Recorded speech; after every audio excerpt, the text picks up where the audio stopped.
Ladies and gentlemen, the President of the United States and the Prime Minister of the Republic of Singapore.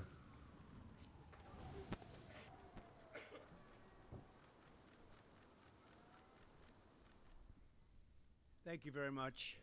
Our friendship has never been stronger than it is right now.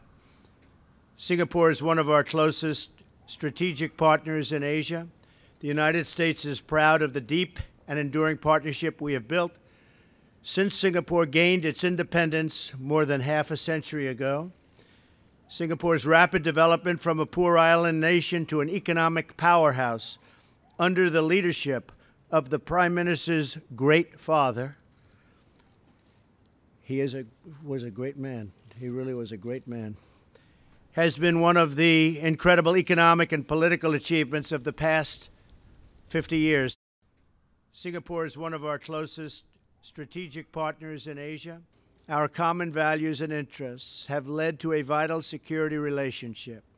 Throughout Southeast Asia, the United States and Singapore are currently working to enhance the capacity of law enforcement, fight terrorism, and bolster cyber defenses.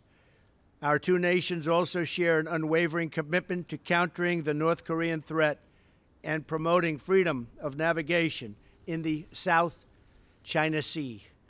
The U.S.-Singapore relationship has made both of our people far more prosperous and secure, and our values have made us long-standing friends. We are fortunate to have such a wonderful and loyal partner. Thank you very much. Thank you, Mr. President.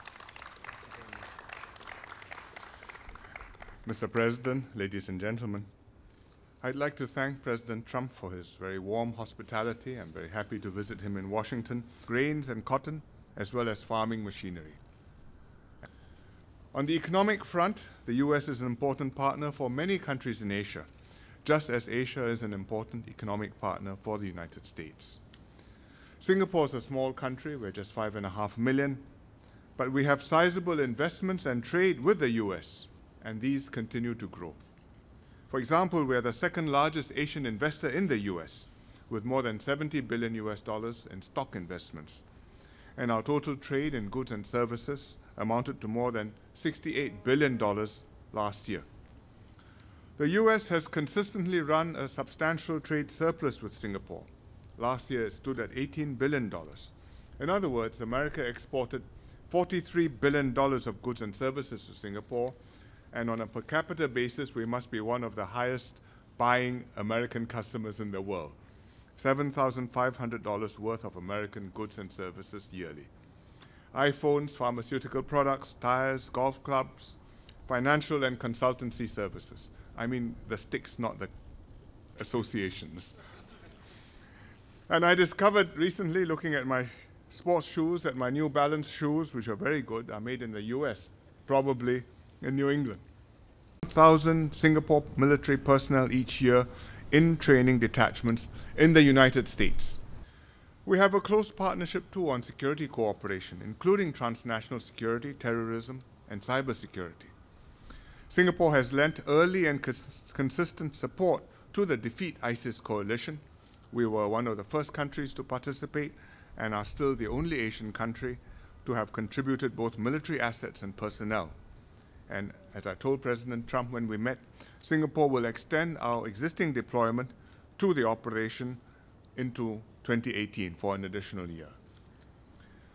President Trump and I naturally discussed the situation on the Korean Peninsula. We strongly oppose the nuclearization of the Korean Peninsula as it affects the peace and stability of the region. And like the US, we condemn the DPRK's dangerous provocations. Thank you very much. Thank you very much, everyone. Thank you. President, what happened in Niger? Can you tell the public what happened in Niger? Mr. President, any questions on the ambush? Do you have a response to my issue, President, any comments to my issue, Johnson?